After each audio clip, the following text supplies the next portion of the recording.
Jim Stevenson and his wife Laura were in Potomac, Maryland, attending their niece's graduation and visiting family. They decided to extend their trip and do some sightseeing in Washington, D.C.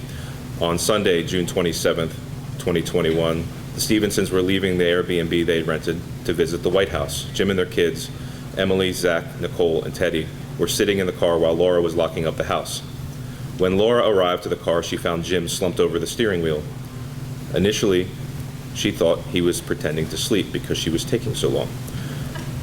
Then she realized that something was wrong. Jim was unresponsive, and she called 911. The 911 operator instructed the family to take Jim out of the car, and Emily started CPR. At the same time, a resident in the neighborhood was driving by and saw the chaotic scene unfolding. She immediately drove to the home of Sean and Rachel Murphy, knowing that they were firefighters and could render immediate assistance. Without hesitation, Rachel ran around the corner to the scene and assessed the patient. Jim was pulseless and apneic, and she immediately resumed chest compressions. Sean arrived a short time later and attended to the needs of the family. Paramedic engine 733 and ambulance 733 arrived on the scene and assumed chest compressions from Rachel. The crews worked together to ventilate the patient, the bag valve mask, and place him on the cardiac monitor. The initial rhythm was ventricular fibrillation, and the patient was defibrillated. Chest compressions and ventilations continued, and vascular access was obtained via IO, and lactated ringers and epinephrine were administered.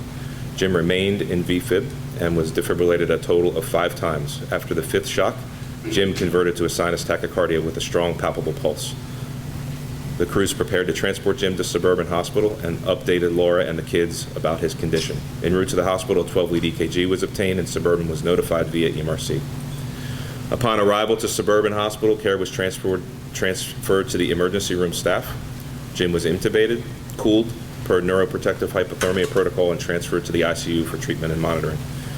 Jim was treated for aspiration pneumonia and followed for anoxic brain injury. Over the course of the following 2 weeks, Jim's condition slowly began to improve, and he started to become more alert and follow simple commands.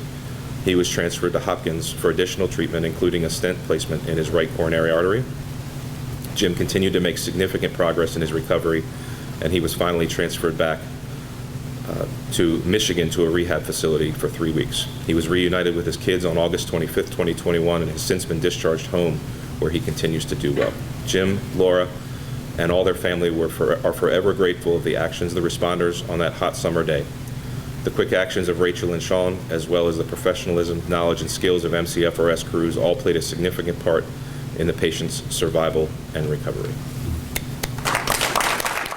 Hi, we're the Stevensons, and we would like to thank the Montgomery County Fire and Rescue Services for some aid they provided to my husband. I'm Laura. This is Jim. And this is Zachary back here, Teddy, and Nikki. Our oldest is currently working. She's a CNA at the University of Michigan Hospital, so she is on the midnight shift tonight. But we wanted to just kind of tell our story and just, again, thank everybody involved for helping my husband and loving father of 4 children. I might get emotional when I do this. Sorry. And I'm an ugly crier, so I apologize for that. But we were on vacation, and we're from Michigan, so we live in South Lyon, Michigan. We were on vacation in Maryland to see our niece, our nephew. My niece was graduating from high school, so we were going to her graduation party and doing some sightseeing. And on one of our sightseeing days, Jim lost consciousness in the car. The kids were all there.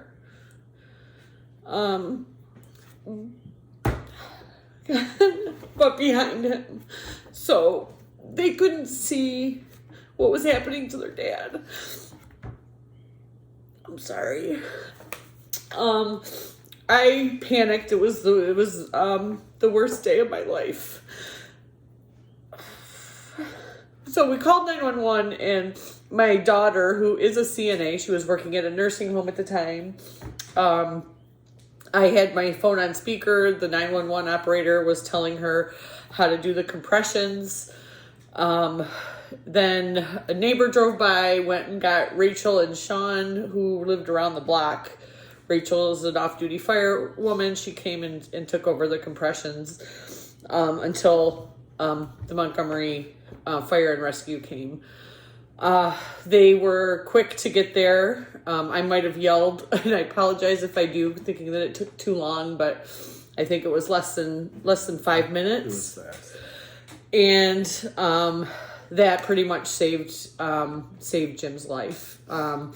The work that was done in the car, obviously in the ambulance, we don't know, but we do know that it was rocking. So we know that they were working extremely hard to get a heartbeat back and get breath back into his lungs.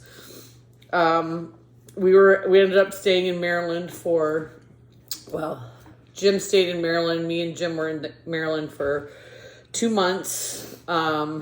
We came home to Michigan in July and finally came home to this house on what was it, August 3rd or 4th? First. But if it wasn't for the quick reaction and the unbelievable work and professionalism of I can't even remember who came. There were police officers. There were obviously EMS technicians. The gentleman who spoke to me out on the porch when I had questions that I didn't want to ask in front of my kids. I just want to thank you. My kids, thank you. I'm going to send another video from my daughter Emily, who made a video at work for you. But we just all want to thank you so much.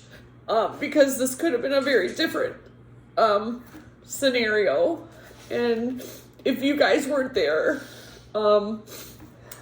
we would be without this beautiful man right here. So thank you so much from the bottom of our hearts. Continue to do what you do.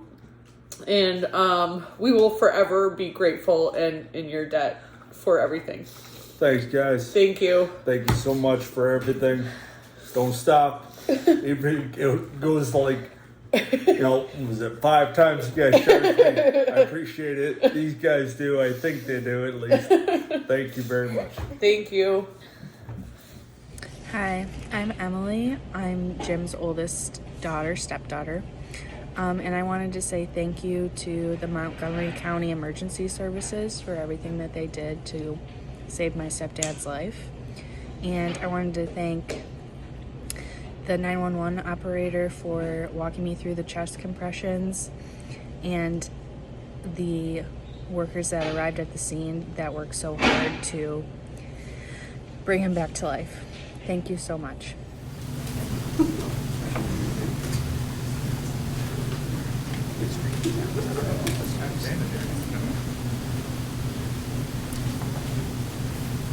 you.